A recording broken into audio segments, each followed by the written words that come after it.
السلام علیکم جی، میرا نام سہیل عباس ہے۔ آج ہم ایک نیا انٹرنیشنل ریلیشنز کا ایک ٹاپک پڑھیں گے۔ کرنٹ افیئرس کا بھی ہے اور یہ آج کل بہت برننگ ایشو ہے۔ کیا تائیوان کرائسس ہیٹ اپ ہو رہا ہے؟ کیا تائیوان کا بھی سیم اس کی قسمت اسی طرح کی ہے، اسی طرح کی سچویشن؟ کیا اس کی بھی فیٹ یہ سیم ہی ہے جس طرح یوکرین کی ہے؟ کیا ایک نئی third world war is going to start? کیا دنیا تیسری ورلڈ وار کے دہانے پر ہے؟ یہ مختلف قسم کے کویشچنز ہیں۔ اور یہ آخر تائیوان کا مسئلہ ہے کیا؟ کیا چائنا زیادتی کر رہا ہے یا U S is provoking China? تو یہ سارے آج ان کویشچنز کا ہم حل نکالیں گے۔ تو بڑھتے ہیں اس میں۔ اہ، پہلا یہ ایک مجھے لائن بہت اچھی لگی تھی، دا اکانومسٹ میں نے یہ پڑھا تھا کہ centuries of experience in diplomacy has not equipped the western powers to deal with the crisis in international affairs۔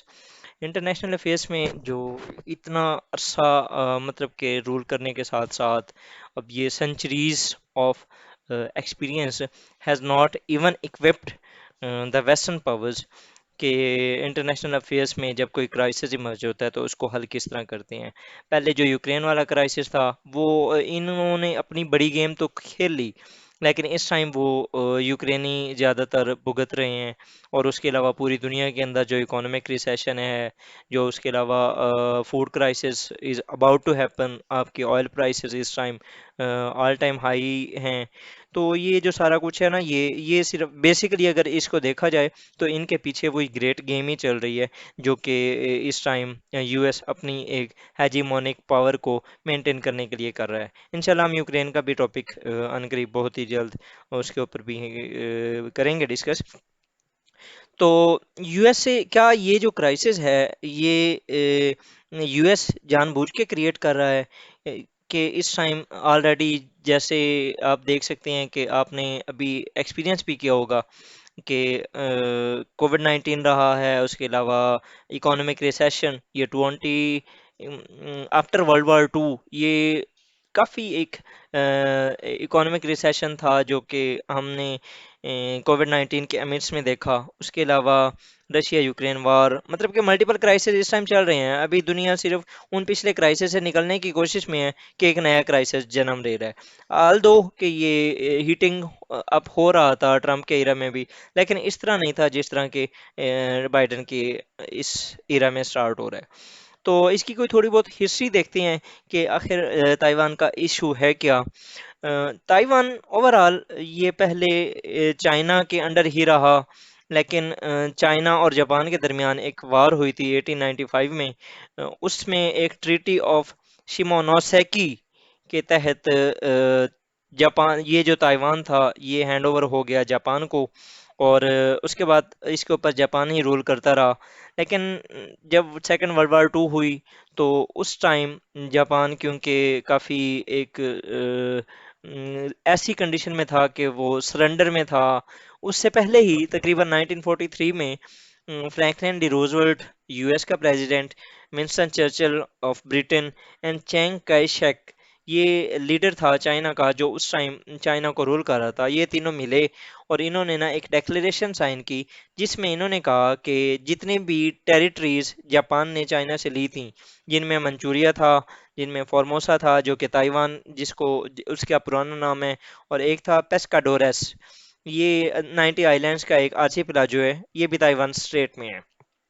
تو یہ سارے جو تینوں ایریاز تھے، منچوریا، فارموسا اور پیسکاڈورس، یہ چائنا کو واپس کر دیے جائیں گے۔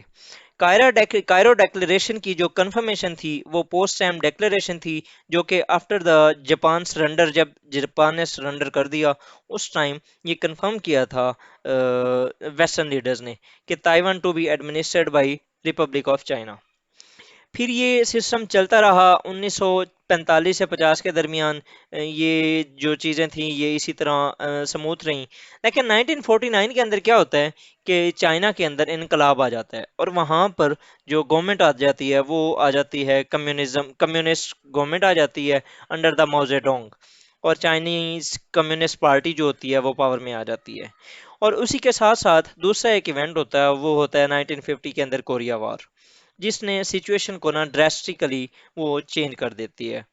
اس کا کیا امپیکٹ کیا ہوتا ہے؟ یو ایس اپنی اس بات سے جو اس نے پہلے کی تھی کہ چائنا، یہ جو Taiwan to be administered by Republic of China, وہ چینج ہو جاتا ہے، اور وہ کہتا ہے کہ اس کا جو اسٹیٹس ہے نا فورموسا کا، جو تائیوان کا، وہ مسٹ بی وہ ایک اس کو ڈیپینڈنٹ کر دیتا ہے on the security of the Taiwan state. مطلب کہ اگر فار ایگزامپل تائیوان اسٹیٹ کے اندر سیکورٹی رہے گی، تب ہی اس کی جو سوورینٹی ہوگی وہ چائنا کو دی جائے گی، ادروائز اس کا جو یہ اسٹیٹس ہے نا وہ مطلب کہ نا اس کو پراپر ایک اس کی آپ یہ کہہ دیں کہ وہ اناؤنسمنٹ نہیں کی گئی، وہ ایک اس کو اپوائنٹ نہیں کیا گیا، وہ ایک چائنا کو دیا نہ گیا فائنلی۔ تو 1952 کے اندر جاپان کا ایگریمنٹ ہوتا ہے، اس میں تائیوان کی کوئی بات نہیں ہوتی کہ چائنا کو وہ دیا جائے گا، سسٹم چلتا رہتا ہے۔ 1971 تک نا یہ سیم سچویشن اسی طرح رہتی ہے۔ 1971 کے اندر جب یو ایس کے اندر نکسن ایز اے پریزیڈنٹ ہوتا ہے، اور اس کا جو سیکٹری آف اسٹیٹ ہوتا ہے ہینری کسنجر، وہ پاکستان کی مدد سے یو ایس اور چائنا کے درمیان جو ان کے ریلیشنز ہوتے ہیں ان کو کافی بحال کیا جاتا ہے، اور فرسٹ وزٹ ہوتا ہے نکسن کا ان چائنا۔